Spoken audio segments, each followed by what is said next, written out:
reason why you seem to be going backward and not forward is because you are still thinking like your old you. So here are the 3 things that you should be doing, okay? If you are agreeing that that is you, where your picture is still small, okay? No matter what God does, you won't be able to take it, because it'll be like pouring blessings in your life in a pocket that is torn. So here are the 3 things that you should do. The way you change your imagination, the imagination of your heart, the picture on the inside, the way you change your imagination is by changing your image. If you change your image, you will change your imagination. If you change your image according to this, at some point or the other in your life, you need to ask God, who am I? What is my purpose in life? Who am I? You need to ask God. And when you ask Him, He will flood you with information about who you are. He'll tell you that you are my child. He'll tell you that you are fearfully and wonderfully made. He'll tell you that you are allergy free. He'll tell you that you are sickness free. He'll tell you that you are called for abundance and you will never be in debt or lack. He'll call you and tell you that you have a purpose for your life. And even before you were born, He called you to speak His oracles. That's His prophet. Prophet is one who speaks what God hears. He'll tell you that you are a king and a priest. He'll tell you that you are a success. He'll tell you that you are a success beyond your imagination. He'll tell you that you are so blessed. You are so blessed that nobody can steal your blessing. He'll tell you that He has made you a giver, a lender, and not a borrower. Ask Him, who am I? Ask Him. And that's where the problem is. Because we are not asking this question, or because we are asking this question not to God, we are getting all the wrong answers. We are looking at a bank account and where there's hardly any money. And now the bank account is giving you the information who you are. The bank is telling you that you are bankrupt. You don't have the funds. Because you are not sitting with this word and asking God, who am I? You are running with a report to the doctor, and the doctor is telling you that you are a heart patient. You will have to take your BP tablets throughout your life. The doctor is telling you that you are a patient. Jesus is telling you, I've called you to heal people. But you are running. You are not spending time with the Lord. And because you're not doing that, somebody else is speaking. Because if you spend time with Jesus, He'll tell you that you are my Esther. You are my darling Esther. You are my Ruth. But you are spending time with your friends so much that they are telling you that you are a loser because you don't even have a boyfriend. Look at all of us. We have a boyfriend. You don't even have a boyfriend. You are a loser. So changing the image on the inside begins. Changing your imagination begins by changing your image. And that can happen only when you spend time with your Creator. Spend time with God's Word. Because when God's Word begins to fill your heart, not here, okay? The reason why most of us are not getting anything out of the Word of God is because we are just reading. We're just reading. It's just here. We are just reading because it's a formality. But you have to cling to this Word, because only this Word can change the picture on the inside of you. And sooner or later, that's why God told Joshua, this book of law shall not depart from your mouth, and you shall think about it day and night. You shall imagine about it day and night. Because Moses had to reach the promised land. All eyes were on Moses to take them to the promised land, and suddenly Moses was dead. I believe somewhere Moses' picture on the inside also had not changed. That's why God had to hand over the responsibility to Joshua. And God told Joshua, do this. Think about my word day and night. Day and night. And what was the idea? When he kept doing it. That's why the word of God also says, faith comes by hearing the word of God. Hearing. And having heard the word of God? No. Every day your faith level and my faith level is not the same. There are times when information will come to you that will sort of wreck your faith. That's when you have to keep hearing the word. Every day, hear the word, till it drops in here. I shall never be in lack. My God became poor so that I will have his riches. I shall never be in lack. What is happening? Not vain repetition, but you are meditating on the word, and sooner or later it will drop here. And next time when COVID hits and when there is so-called recession and everybody is losing their jobs, you know what? You will stand up and say, I shall never have lack. And you shall never have lack. Because the word of God never fails. Can you imagine? Joshua thought about the word so much. My God is able to do all things. Because he saw a journey, right, from 400 years of slavery. And he saw the miracles that God did. And he kept reciting those miracles. He kept meditating on what God did. That time there was no Bible. There was no law.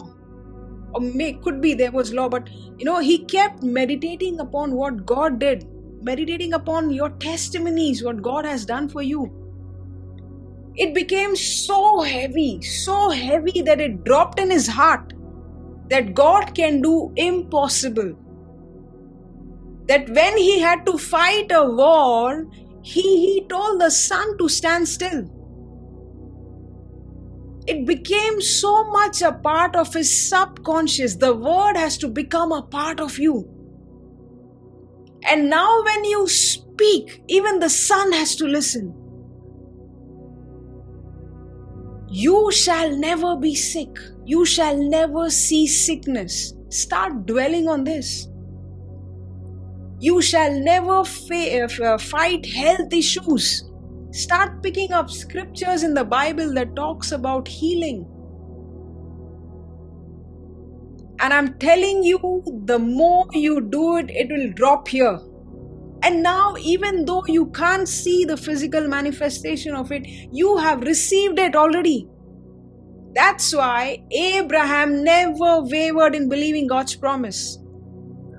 He didn't see it, but his faith grew stronger. The Bible says his faith grew stronger every day when he didn't see it happen, because he dwelt on the word of God so much, on the promise of God so much, that it dropped in here. And now the reverse began to happen. His faith began to, the more time it took, his faith begins to grow more stronger.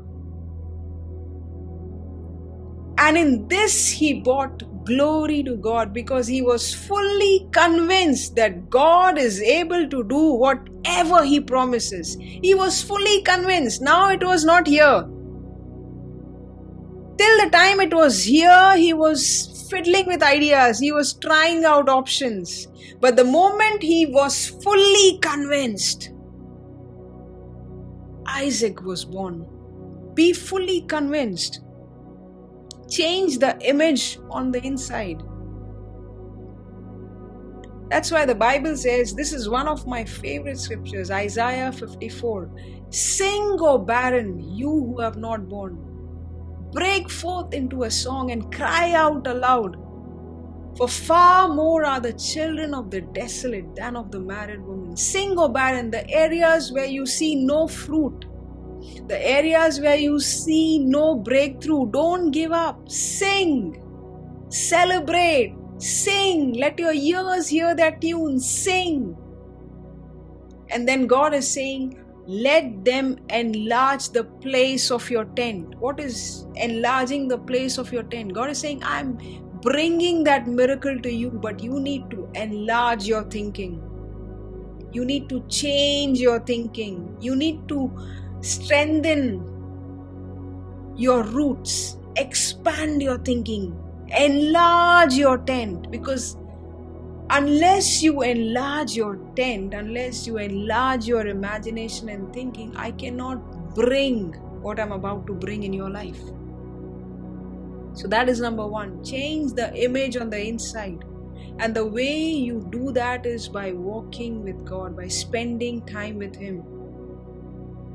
Number two, Proverbs 4:23 says, guard your heart with all diligence. Above everything, guard your heart, for out of it flow the issues of life. Very, very important. How do you get a healthy heart? How do you get a healthy heart physically? By looking at what you are eating, right? If you eat oily stuff, if you eat wrong stuff, it's going to affect your heart. So how do you guard your heart? How do you guard your thinking? He's saying guard your subconscious. Because everything flows from here. The way your life is, you cannot live beyond your imagination. The way you imagine yourself, that is exactly how your life is going to be.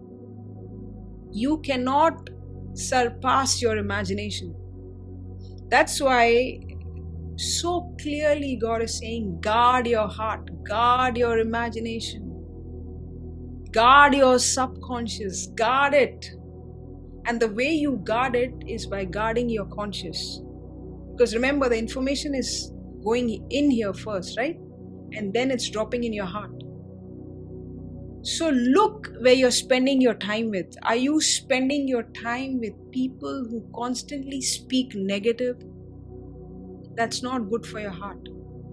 Are you spending your time with people who have no purpose in life, who have no vision in life? Your friends, all that they can think of is partying here and there. I'm talking even in the church, okay? Even in the church, and mostly in the church. Are you surrounded by people whose thinking has not changed, who just speak the things of God like religion, but you see no fruit in their life? Why? Because they are. That's why Jesus says that you say something, but your hearts are far from me. Stay away from such people who don't have vision for their life. Stay away from such information. I know one person who will call me, and this lady would give me all the news and tell me this is happening, this bad is happening, and she is a lot into news. And when I pick up the phone and so I'm talking casually to her, the moment I see her conversation drifting to, oh, this WhatsApp forward, this sickness has come there, and all the bad information, okay, evil report of unbelief. That's an evil report. All I do is I keep my phone far away. I say, thank you, Jesus, thank you, Jesus. And like, yeah. And again, I hear her talking. I don't even hear what she's talking. I keep it far. Okay, thanks. Then say, keep talking. Okay, see you. You need to guard. You need to be. The Bible says, guard your heart with all diligence. How many of you work for companies? When you need to hire a client, you need to take service of a third party, you do your due diligence, right? Due diligence. That means you do a thorough research of who this person is in. If you are looking for a marriage proposal, you do your due diligence, right? Your parents will check the background. How is this boy? Is he into bad things? They do a survey. That's called due diligence. The Bible is telling you go above it. It's saying all diligence. That is what God wants you to do. Guard your heart. Guard what information is being fed in your ears, at your workplaces. What are you seeing? What culture are you seeing? If you don't guard your heart, it'll keep on impressing upon your mind. You'll keep hearing it and you will think that nothing is happening. Don't be a part where people are gossiping, where people are talking negative news. And you may think when people are talking about this sickness and that sickness, don't be a party to it. You may think that, oh no, I'm a strong believer. I know God is a healer, but you don't know what is happening. Repeated information. It is not hitting you here, it's hitting your subconscious. It's dropping, it's becoming heavy, and you don't even know when it has dropped in here. So next time when you want to believe for your healing, you're already doubting this, and you're wondering why my faith is not working.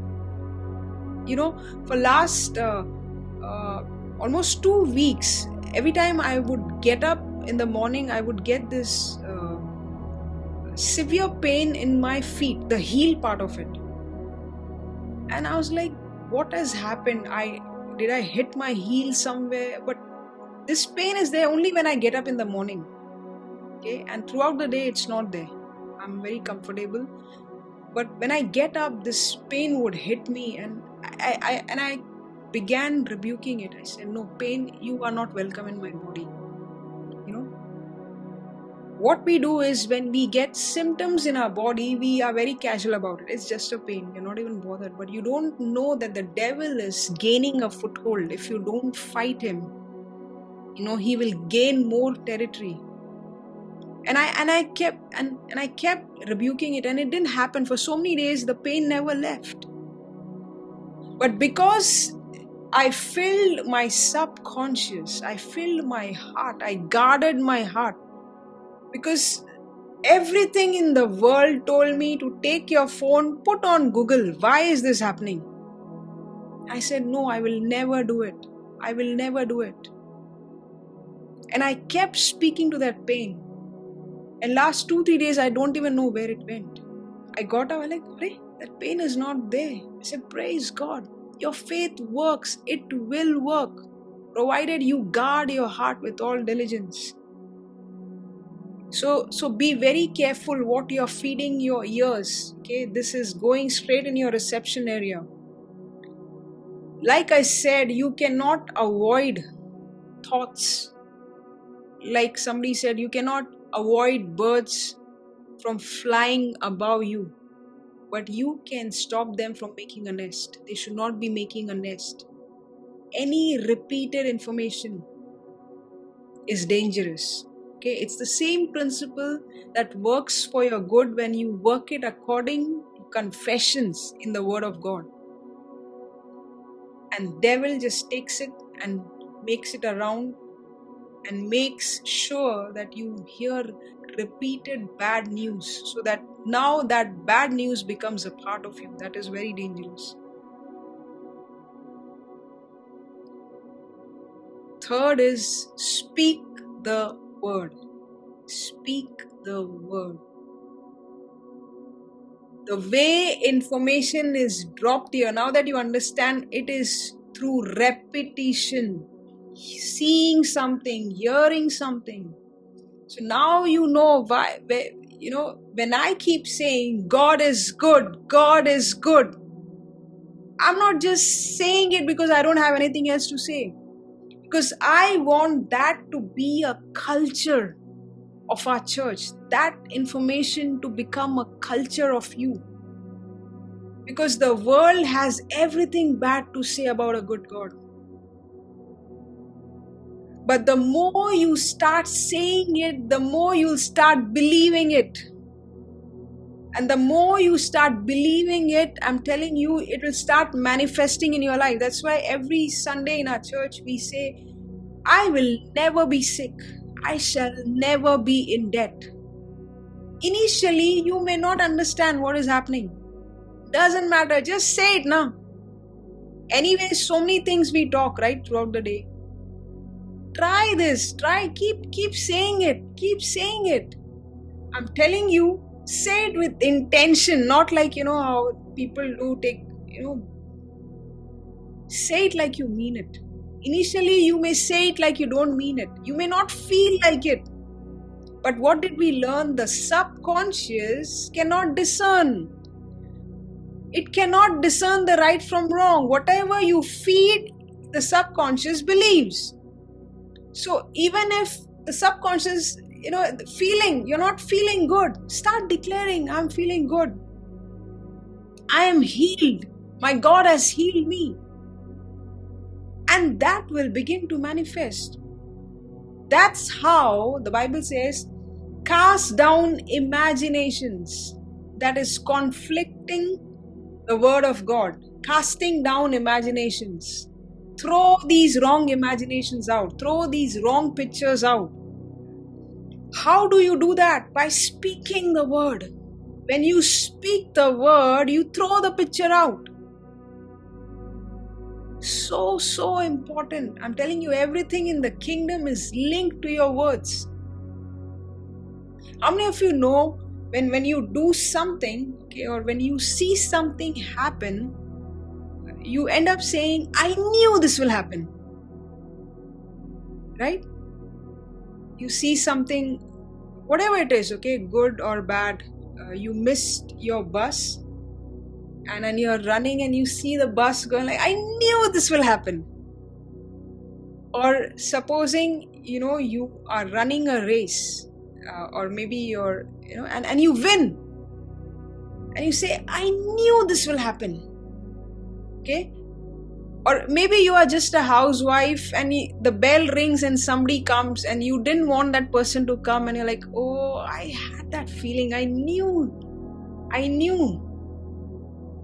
So essentially what has happened, you have imagined. That is how you knew it. You already imagined it in your heart that this is going to happen. So when you make that statement, I knew it, your imagination has manifested. Right? This is how you knew it. How do you know? I knew I will get this job. I knew I'll do a good job, because you imagined yourself. That's how you should be functioning. The woman with the issue of blood, there's this beautiful translation. Let me see if I can get that.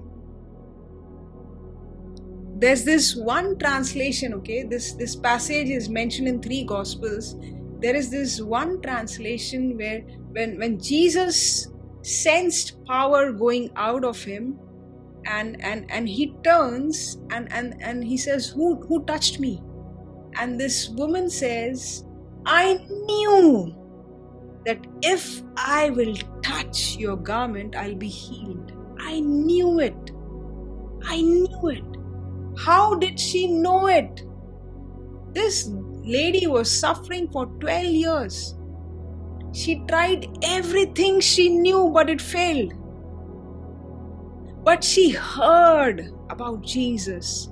And what did she do? She began to open her mouth and start confessing. She said, if I can only touch his garment, if I can only do that.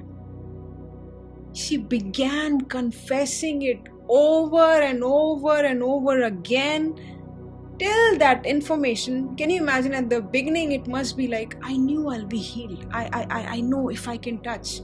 And all her situation All the doctor's report must be talking back to her, saying, what are you believing? It's not a possibility.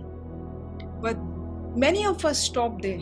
Many of us stop our journey there and we start to confess the doctor's report. But this is where this woman to whom Jesus called as daughter, this woman, she began saying it.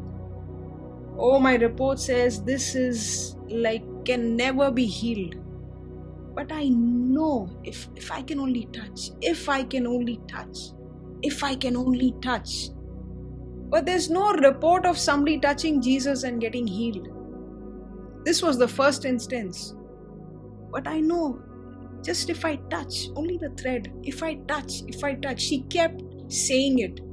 She kept saying it so much that the information now here was no longer an information. It became a revelation and dropped in here. And now she's saying when she met Jesus, I knew. That means this information now began to throw pictures. It corrupted her imagination for good. It now began to show her pictures of she being healed, she being dancing. It began to show her how she's going to go. She began to plan. She already knew it. That's why when she met Jesus, she's saying, I already have seen it in my imagination. It has already happened here. If it has happened here and here, it surely is going to happen in front of you. So speak the word. Speak the word. And the last thing, be intentional with your imagination. Okay, intentionally, whatever God has promised for you, your children, your spouse, for your career, for your life, whatever word God has promised you, you sit and start imagining. So if God has shown you that you're going to be a successful business person, sit on a chair and start imagining. Even though you don't see funds in your bank, start imagining people coming and blessing you. Start imagining your team members who you need, your employees coming together. Be intentional and start saying it. Start celebrating it beforehand. So when it actually happens, you'll say, I knew it. I knew this business is going to come. I know that every single one of you is going to be a revivalist, is a revivalist. I know it. I know that sickness cannot touch you. I know that you are mighty healing evangelist. I know that fear cannot touch you because your image on the inside has received a correction. I know it's just a matter of time. You'll see your debts just running away from you because I know you're going to function in overflow. Like Abraham, God is going to tell him, look, see as much as the land that you can see. In other words, imagine. As far as you can imagine, I'm going to give it to you. As far as you allow me to partner with you, I'm going to do it for you. This key has been given to you. It is in your hands. Now make use of this key and run.